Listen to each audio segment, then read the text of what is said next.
كل سنة وانتم طيبين. بمناسبة راس السنة والكريسماس هنعمل مع بعض شجرة الكريسماس بطريقة جميلة جدا بعجينة حلوة لذيذة، وممكن على فكرة تتعمل حادق أو حلو. احنا هنعملها مع بعض بحشوة مميزة وجميلة. لو عجبتكم أشوف رأيكم ايه في التعليقات، وما تنسوش اللايك والشير وتشتركوا في القناة بتاعتي. هنقول المقادير مع بعض. دي كوباية لبن دافي لازم تكون دافية، ودي كوباية زبادي صغيرة بالحجم ده كده، وتكون برضو مطلعينها من التلاجة قبلها بمدة عشان ما تبوظش الخميرة. ودي نص كوباية زيت، أي زيت نباتي انتوا تفضلوه. وبيضة بدرجة حرارة الغرفة، يعني كل السوائل تكون دافية عشان الخميرة ما تبوظش. طالما حطينا البيضة هنحط الفانيليا،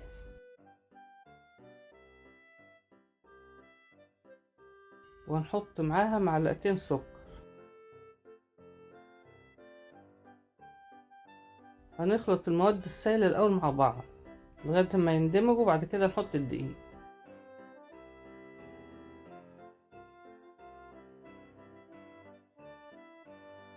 نحط أول كوباية، ودي التانية، التالتة، ودي الرابعة. لغاية دلوقتي حطينا 4 كوبايات دقيق. دي رشة الملح بتاعتنا اللي احنا بنحطها. هنا هنحط بقى عشان الدنيا بردت هنحط معلقتين كبار خميرة فورية، لكن لو في الصيف وفي الحر كفاية معلقة واحدة. أنا هنا حطيت معلقتين كبار عشان الدنيا برد شوية، العجينة بتاخد وقت في التخمير. واحط نص معلقة صغيرة بيكنج باودر برضو ده كمحسن. وهنخلط بقى كل المقادير ده مع بعض في العجان، وممكن يدوي طبعا. هنا العجينة لسه طرية محتاجة دقيق. احنا هنا حاطين 4 كوبايات، هنضيف كوباية 5 عليها. ضفنا دي الكوباية الخامسة عشان تتلم العجينة من جنب الطبق نفسه او العجان. لازم تبقى ملمومة كده ونعرف نلمها، بس ما تكونش عجينة قاسية، تبقى فيها تلزيقة شوية كده. ابتدت هنا العجينة تتلم من جنب العجان نفسه، تبقى بالشكل ده كده. هنا نحط شوية زيت صغيرين بس عشان نعرف نلمها ونطلعها ونلمها على بعض، يعني نقطتين زيت.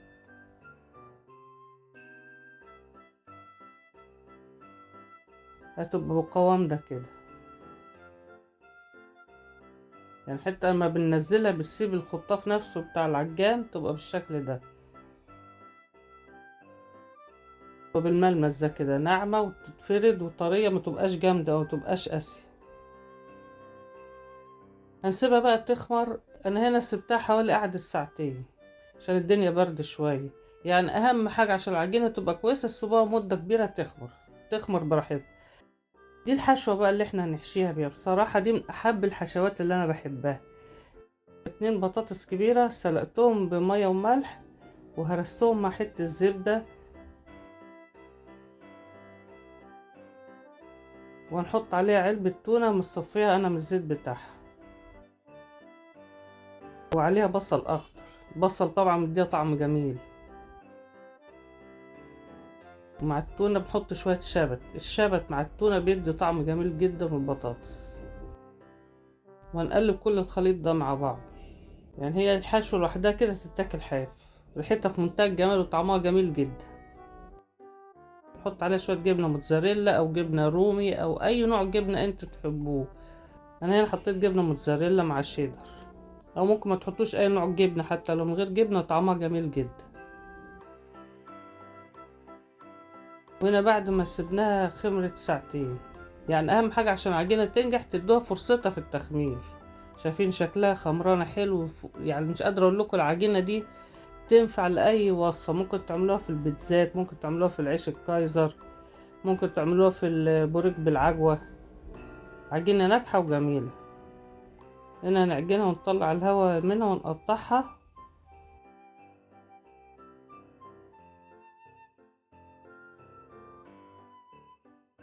ونعملها بقى على شكل الكور عشان الكور دي اللي هنحشيها. البرمة بتاعت العجينة دي او اللفة دي او التكويرة بتاعتها بتخليها تعمل فيها طبقات وتبقى هايشة من جوه. يعني الاول بنفردها وبنلم الجناب على بعض زي ما انتوا شايفين كده.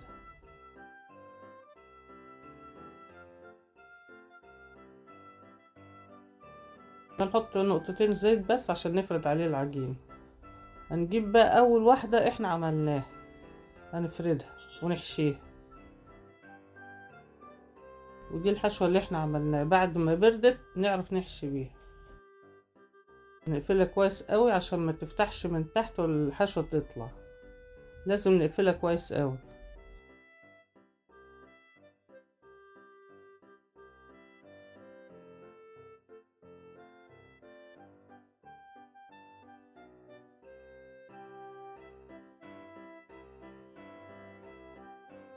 وبعدين هنحطها على ورق زبدة، وممكن تدهنوا الصينية من تحت. هنرصها بقى مع بعض على شكل شجرة الكريسماس.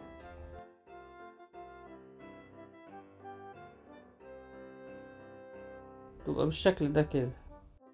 وبعد كده هنجيب صفار بيضة عليها فلفل اسود ونقطة خل، وندهن بيها العجينة من فوق. يعني طريقة سهلة وبسيطة وشكلها حلو كمان، طعمها حلو قوي. وده زيناه بقى بفلفل الوان، قطعناه بالقطاعات اللي هي شكل نجمة او شجرة الكريسماس. تبقى بالشكل ده كده. واي تزيين بقى انتوا تحبوه اعملوه. ايه رأيكم؟ ودي بتتحط على فرن 180 درجة، درجة حرارة 180 درجة. بتاخد حوالي تلت ساعة، متقعدش كتير. ان شاء الله تعملوها تعجبكم، واشوف رأيكم ايه في التعليقات. وبالهنا والشفا، كل سنة وانتم طيبين. سلام عليكم.